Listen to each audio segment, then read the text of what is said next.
सर्वमङ्गलमाङ्गल्ये शिवे सर्वार्थसाधिके शरण्ये त्र्यम्बके गौरी नारायणी नमोस्तुते।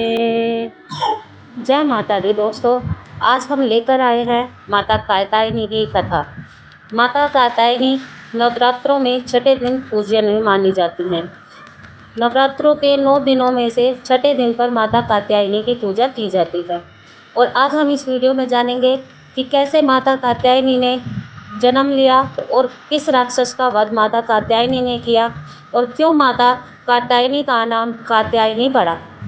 तो भक्तों, अगर आपने इस चैनल को लाइक और सब्सक्राइब नहीं किया है तो कर लीजिएगा, क्योंकि इस चैनल पर आपको इस प्रकार की वीडियोस मिलती रहेंगी। तो चलिए कथा का आरंभ करते हैं। माता कात्यायनी नव दुर्गा में से एक मानी जाती है, जो माता जगदम्बा का स्वरूप है। माता कात्यायनी का रूप कात्यायन गोत्र में पैदा होने के बाद पड़ा। क्योंकि कात्यायन गोत्र में पैदा हुई इसलिए उनको कात्यायनी कहा गया। माता ने इस रूप में महिषासुर का वध करके सृष्टि का कल्याण किया था। इसी कारण माता को महिषासुरमर्दिनी के नाम से भी जाना जाता है। भक्तों, माता रानी के इस स्वरूप की पूजा नवरात्रों में छठे दिन पर की जाती है, जो भाग्य की देवी मानी जाती है और सृष्टि की पालनकर्ता भी मानी जाती हैं।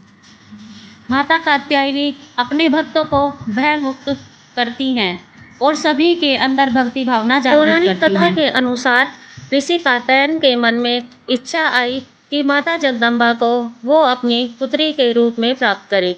अपने मन की इसी इच्छा को लेकर उन्होंने तपस्या करने का निर्णय लिया। तपस्या करने के लिए वे अपने आश्रम को छोड़कर एकांत स्थान पर जा बैठे। वहाँ उन्होंने दिन, महीने, साल गुजारे। बरसात सही, सर्दी सही, गर्मी सही, शरीर पर धूप सही और सब कुछ सहते हुए माता की कठिन तपस्या करते रहे। ओम श्री जगदम्ब भवानी मंत्र का उच्चारण करते हुए ऋषि तपस्या में लीन रहे। उनकी कठिन तपस्या देखकर माता दुर्गा उनके सामने प्रकट हुई और उनसे वर मांगने को कहा। माँ जगदम्बा कात्यायन ऋषि जी से बोली कि हे कात्यायन, मैं तुम्हारी सेवा से प्रसन्न हूँ। तुमने मेरे हृदय में एक विशेष स्थान प्राप्त किया है। आप जो भी चाहो मुझसे वह वरदान मांग सकते हो। मैं आपकी प्रत्येक इच्छा को पूर्ण करने के लिए बाध्य हूँ। तभी ऋषि कात्यायन ने माता से कहा, हे माता, मेरी एक ही प्रार्थना है कि आप मेरे घर में पुत्री बनकर जन्म लो और मैं एक पिता की भांति आपका पालन करूं। तथा माता ने तथास्तु कहते हुए कहा कि जाओ, तुम्हारी इच्छा पूरी होगी। वरदान लेकर ऋषि अपने आश्रम वापस आए और अपनी दिनचर्या में लग्न हो गए। समय आया, माता अपने वचन अनुसार कात्यायन ऋषि के घर में जन्म लेकर आई।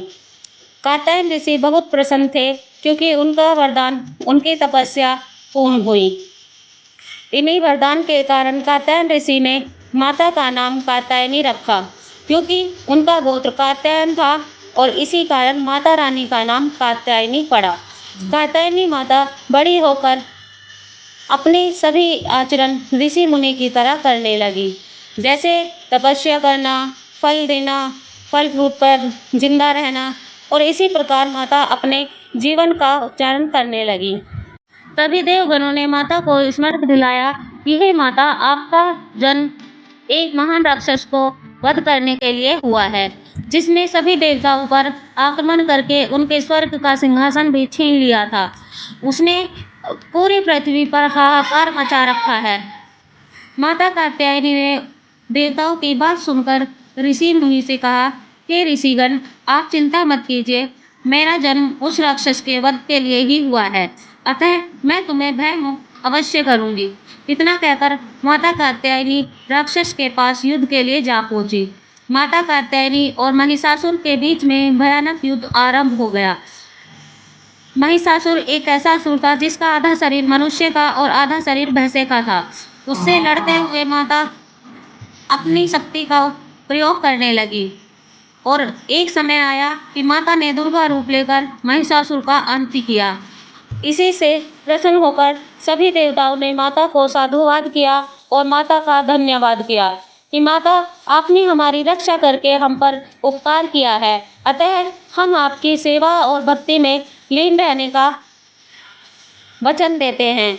हम आपकी पूजा अर्चना किस प्रकार करें, माता हमें वह भी बता दीजिए। हे भक्तों, मेरी पूजा करने के लिए आपको कुछ भी आवश्यक करने की आवश्यकता नहीं है।